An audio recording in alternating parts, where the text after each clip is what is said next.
शिमला में 10 दिन हनीमून मनाकर रवि और शिखा शनिवार को दिल्ली लौटे। रविवार की सुबह ही शिखा ने घर के गेट के पास रवि को भावना से बातें करते हुए अपने बेडरूम की खिड़की से देखा। भावना की आंखों से आंसू बह रहे थे। रवि परेशान और उत्तेजित होकर उसे कुछ समझा रहा था। शिखा उनकी बातें तो नहीं सुन पाई, लेकिन पूरा दृश्य उसे अटपटा और बेचैन करने वाला लगा। करीब 10 मिनट बाद भावना को विदा करके रवि अपने कमरे में लौट आया। वह तनावग्रस्त था। ये बात शिखा की नज़रों से छिप न सकी। अपने मन की बेचैनी को हाथों मजबूर होकर शिखा ने उससे पूछ ही लिया, बाहर भावना से क्या बातें कर रहे थे? उसे कुछ समझा रहा था। तुमने खिड़की से देखा हमें? रवि ने खिड़की से बाहर झांकते हुए उसे बेचैन स्वर में पूछा। हाँ, वह रो क्यों रही थी? शिखा उसके सामने आ खड़ी हुई। अरे, कई समस्याएं हैं उसकी ज़िंदगी में। पिता को गुजरे 5 साल हो गए, माँ बीमार रहती है, छोटी बहन और छोटे भाई को अपने पैरों पर खड़ा करने की जिम्मेदारी भी उसी के कंधों पर है। हमारी ही कॉलोनी में रहते हैं ये लोग। हाँ, हमारी लाइन में कोने का मकान उन्हीं का है। मम्मी की पक्की सहेली हैं भावना की मम्मा। आप क्या समझ रहे थे उसे? हौसला बंधा रहा था उसका। शिखा, तुम भी ध्यान रखना कि कभी उसका दिल न दुखे। वह दिल की बहुत अच्छी है। रवि ने शिखा के गाल पर चुंबन अंकित किया और फिर नहाने चला गया। भावना से संबंधित सवालों को जवाब देते हुए रवि की परेशान मनोदशा को शिखा ने भांप लिया। इसी कारण भावना और रवि के संबंधों के बारे में और ज़्यादा जानने के लिए उसकी उत्सुकता बढ़ती गई। उसकी 20 वर्षीय ननंद रीता ने उसे जानकारी दी। भाभी, भावना रवि भैया की हम उम्र है और दोनों स्कूल में साथ साथ पढ़े हैं। भैया की अच्छी दोस्त है वह। शादी नहीं हुई उसकी? शिखा ने पूछा। शादी 4 साल पहले हुई थी। पिछले साल तलाक हो गया है। तलाक क्यों हुआ? पति के साथ तालमेल नहीं बैठा, वह मारपीट भी करता था। तुम्हारे भैया के साथ कोई चक्कर तो नहीं है भावना का? शिखा के होठों पर बेचैन सी मुस्कुराहट उभरी। कुछ पल सोच में डूबी रहने के बाद रीता ने गंभीर होकर जवाब दिया। भाभी, कोई गलत हरकत करते हुए कभी नहीं पकड़े गए दोनों। भैया उसकी सुनते बहुत हैं, उसकी चिंता भी बहुत करते हैं। हम सब तो आदी हो गए हैं भावना के घर के लगभग हर मामले में भैया की दखलंदाजी के, पर आप उसे सहन नहीं कर सकोगी। इसका मुझे एहसास है। मैं वैसे तो बहुत शांत और सहनशील हूँ, पर अपना अहित होता देख चुप भी नहीं बैठती। अगर भावना के कारण मेरी विवाहित ज़िंदगी में कोई समस्या पैदा हुई तो उस कांटे को निकाल फेंकूंगी मैं। शिखा का आत्मविश्वास रीता को मुस्कुराने पर मजबूर कर गया। रवि भावना को ज़रूरत से ज़्यादा महत्व देता है। ये बात कुछ ही दिनों में शिखा ने समझ ली। अपने यहाँ या फिर उसके घर जाकर वह लगभग रोज़ ही उससे मिलता। साथ साथ हंसते बोलते दोनों खूब खुश नजर आते। शिखा मन ही मन उससे जलने खिलसने लगी। वह भावना के खिलाफ कुछ कह नहीं सकती थी, क्योंकि उनके व्यवहार में शिकायत का कोई कारण उसे नहीं मिला। अपने पति को वह भावना के साथ बांटने को तैयार भी नहीं थी। उसकी रवि से निकटता शिखा को चिंतित और तनावग्रस्त रखती। वह चिंता और तनाव से मुक्ति चाहती थी, इसलिए रवि को भावना के प्रभाव से मुक्त करना उसे ज़रूरी लगने लगा। एक दिन रवि के ऑफिस जाने के बाद शिखा ने अपना दिल ननंद रीता और सास गायत्री के सामने खोल कर रख दिया।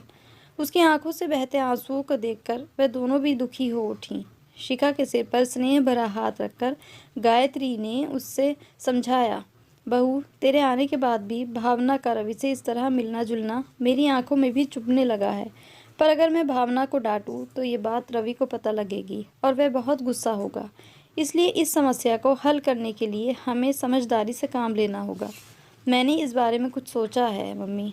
आप दोनों मेरी मदद करने का वादा करें तो वह समस्या जल्दी ही हल हो जाएगी।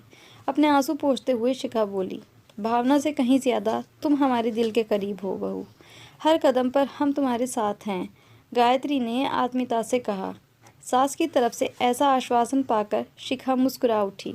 फिर काफ़ी देर तक शिखा ने उन्हें अपनी योजना समझाई। उसी दिन से योजना पर अमल करने का फैसला करके ही तीनों वहां से उठीं। उस शाम रवि के ऑफिस से लौटने के कुछ देर पहले भावना उनके घर आई।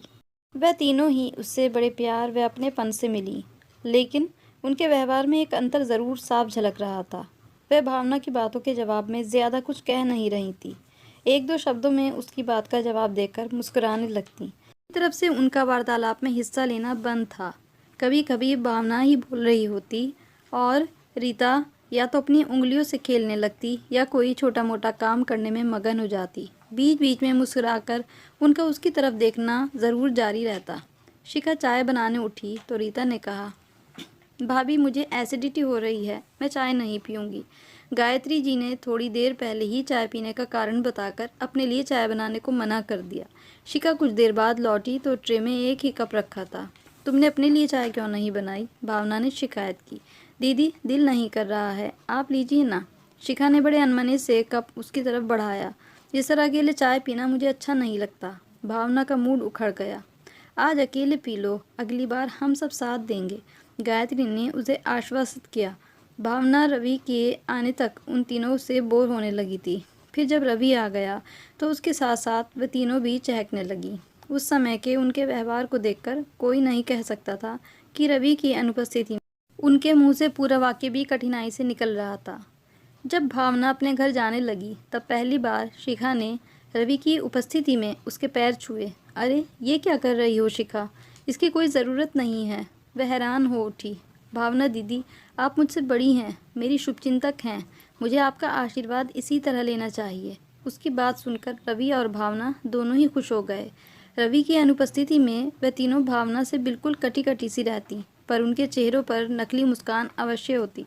रवि जब घर में होता तब हंसने बोलने में उनकी पूरी भागीदारी रहती। आखिरकार वही हुआ जिसकी उन्हें उम्मीद थी। रवि की अनुपस्थिति में भावना ने उनके यहाँ आना बंद कर दिया। भावना एक स्कूल में अध्यापिका थी। उसके सुबह स्कूल जाने के बाद अक्सर शिखा उसकी माँ शांता से मिलने जाने लगी। वह अधिकतर उनके साथ भावना के भविष्य को लेकर बातचीत करती। भावना की शादी हो जाए तो मैं निश्चिंत हो जाऊं। खुद तो भागदौड़ कर नहीं सकती, फिर एक तलाकशुदा लड़की के लिए अच्छा रिश्ता आसानी से मिलता भी नहीं।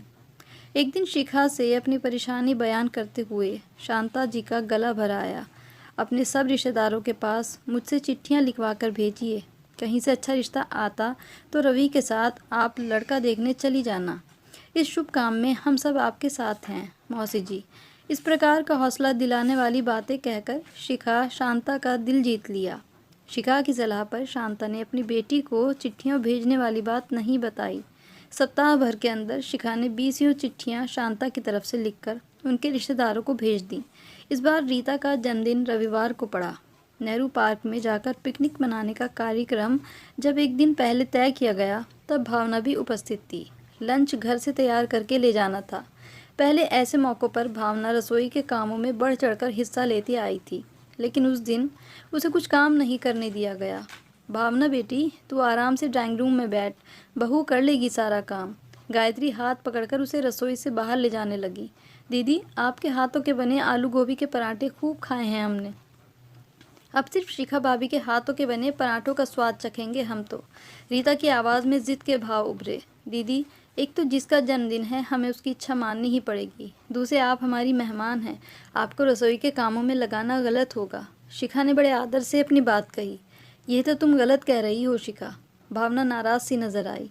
फिर उसने घूम कर गायत्री से बड़े अपनेपन से पूछा, मौसी जी, मैं आपके घर में मेहमान हूँ या ये घर भी मेरा भी है?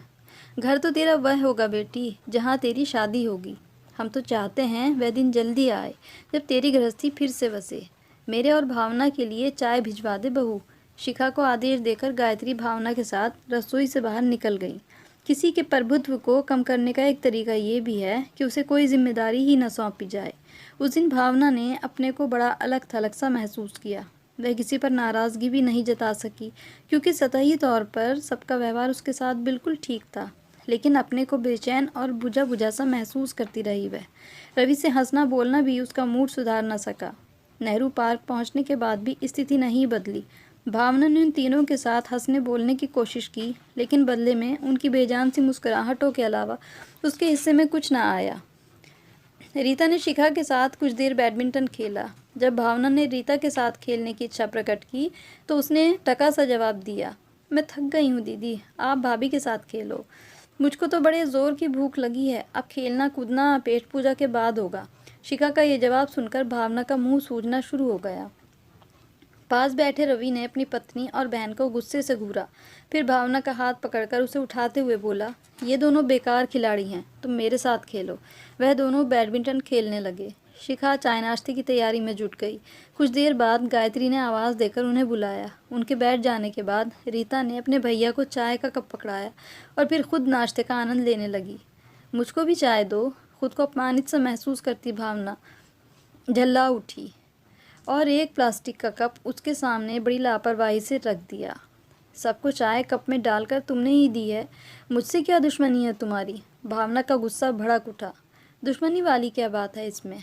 मैं नहीं डाल रही हूँ तो आप खुद डाल लो। रीता ने अपनी आवाज़ की मिठास या मुस्कान नहीं खोई। रीता, रवि ने अपनी बहन को गुस्से से घूरा। तुम्हारी गलत हरकतें मैं बहुत देर से नोट कर रहा हूँ। तुम भावना से ठीक ढंग से पेश क्यों नहीं आ रही हो? मैंने क्या गलत व्यवहार किया है आपके साथ दीदी? माथे पर बल डालकर रीता ने भावना से पूछा तो रवि का गुस्सा और बढ़ गया। मेरी जानकारी में है तुम सबकी गलत हरकतें। तुम सब भावना के साथ बदतमीज़ी से पेश आ रही हो। छोटे बड़े का अंतर भूलकर उसका अनादर करती हो। ये क्या कह रहे हैं आप? क्या भावना दीदी ने आपसे हमारी कोई शिकायत की है? रीता का हाथ अपने हाथों में लेकर शिखा ने रवि से परेशान लहजे में पूछा। शिकायत नहीं की है उसने, पर तुम दोनों के व्यवहार में आए बदलाव को मेरी जानकारी में ज़रूर लाई है। अगर तुम दोनों आइंदा उसके साथ सही ढंग से पेश नहीं आई तो मुझसे बुरा कोई ना होगा। रवि ने धमकी दी। भैया, आप बिना बात के हमें डांट रहे हैं। रीता रुआसी हो उठी। Shut up. रवि की आवाज़ बहुत ऊंची हो गई। रीता हाथों में मुंह छिपाकर रोने लगी। गायत्री उठकर अपनी बेटी व बहू के पास आई और उन दोनों के सिरों पर हाथ रखकर रवि को डांट पिलाई। तो शायद भूल गया है कि आज तेरी छोटी बहन का जन्मदिन है। हम यहाँ पिकनिक मनाने आए हैं या रोने धोने व लड़ाई झगड़ा करने नहीं। भावना घबराए से अंदाज में बोली। मौसी जी, गलती मेरी ही है। मुझे छोटी सी बात का पतंगड़ नहीं बनाना चाहिए था। मुझे तुमसे नहीं बल्कि अपने बेटे से शिकायत है भावना। सुने ये किसी की भी, पर काम तो इसे अपनी ही बुद्धि से लेना चाहिए। भावना को लगा गायत्री ने उसी पर ताना कसा था। उसका चेहरा एकदम से उतर गया। तभी रीता ने रोना रोककर रुआसी आवाज़ में कहा, मेरी तबीयत ख़राब लग रही है, मुझे घर जाना है। पहले भावना और फिर रवि ने उसे बहुत मनाया, पर रीता ने घर लौटने की अपनी ज़िद ना छोड़ी। शिखा और गायत्री ने मौन रहकर एक तरह से रीता की ज़िद को समर्थन दिया। हार कर रवि उन्हें वापस घर लाने को मजबूर हो गया। रास्ते भर सभी खामोश रहे। उस दिन भावना को साफ तौर पर यह महसूस हो गया कि रीता, शिखा और गायत्री जी एक होकर उसका विरोध कर रही हैं और घर में उसका स्वागत होना बंद हो चुका है। भावना ने रवि के घर आना बंद कर दिया। रवि ने समझाया तो बोली, बिना कारण तुम्हारे घर वालों ने मेरा अपमान करना शुरू कर दिया है। तुम मुझसे मिलने मेरे घर आया करो। जब तक रीता और शिखा मुझसे माफ़ी नहीं मांगती मैं तुम्हारे यहाँ नहीं आऊँगी। रवि ने ये बात रीता और शिखा को बताई तो उन्होंने माफ़ी मांगने से साफ इनकार कर दिया। गायत्री ने उनका पक्ष लेते हुए रवि को डांटा। आज तक रीता और बहू ने एक भी अपशब्द भावना से न कहा है। उसे अपमानित करने वाली एक भी घटना अगर भावना बता दे तो उसके पैरों पर नाक रगड़ लेंगी ये दोनों। अपने अहम की संतुष्टि के लिए वह अगर इनसे माफ़ी मंगवाना चाहती है। अपने को अपमानित करने वाली कोई घटना भावना बता नहीं सकी। रवि अपनी पत्नी और बहन पर माफ़ी मांगने के लिए कोई दबाव तो नहीं डाल सका। अपने को अपमानित करने वाली कोई घटना भावना बता नहीं सकी। रवि अपनी पत्नी और बहन पर माफ़ी मांगने के लिए कोई दबाव तो नहीं डाल सका, पर उनसे नाराज़ होकर चुप चुप सा ज़रूर रहने लगा। कुछ दिनों बाद शिखा ने गायत्री से भावना की माँ से मिलने जाने की इजाज़त मांगी तो उन्होंने चौंक कर पूछा, उसका आना जाना हमारे यहाँ बंद हो चुका है, फिर किस लिए भावना के घर वालों से संबंध रखना चाहती हो? मम्मी, वह कांटा तो फ़िलहाल निकाल फेंका है हमने, पर उसका ज़ख्म अभी भी टीस रहा है। मैं नहीं चाहती कि घाव और फैले और हम सबको दुखी करता रहे। इस समस्या को स्थायी रूप से हल करने के लिए मैं मौसी से मिलने जाती रहूँगी। भावना की माँ शांता उसे घर आया देख खुश हो गई और बोली, कई दिनों से तेरा इंतज़ार कर रही थी मैं। तूने जो चिट्ठियाँ लिखी थी उनके जवाब में भावना के लिए 2 रिश्ते आए। यह सुनकर शिखा को खुशी हुई, क्योंकि कुछ ऐसा ही समाचार सुनने की कामना लेकर वह उनसे मिलने आई थी। काफ़ी देर तक वे दोनों उन लड़कों के बारे में चर्चा करती रहीं जिनके रिश्ते आए थे। आपने भावना दीदी को इन लड़कों के बारे में बताया? शिखा ने बड़े गौर से शांता के चेहरे की तरफ देखते हुए पूछा। शांता उदास होकर बोली, बताया तो था, पर उसने ज़रा भी दिलचस्पी नहीं दिखाई। आजकल न जाने क्यों बहुत चिड़चिड़ी और उखड़ी उखड़ी सी नज़र आती है। आप फिक्र ना करें, मैं समझाऊंगी उसे। शिखा ने दिलासा दिया। अगर तुम उसे देखने दिखाने के लिए राज़ी कर सको तो तुम्हारा ये एहसान।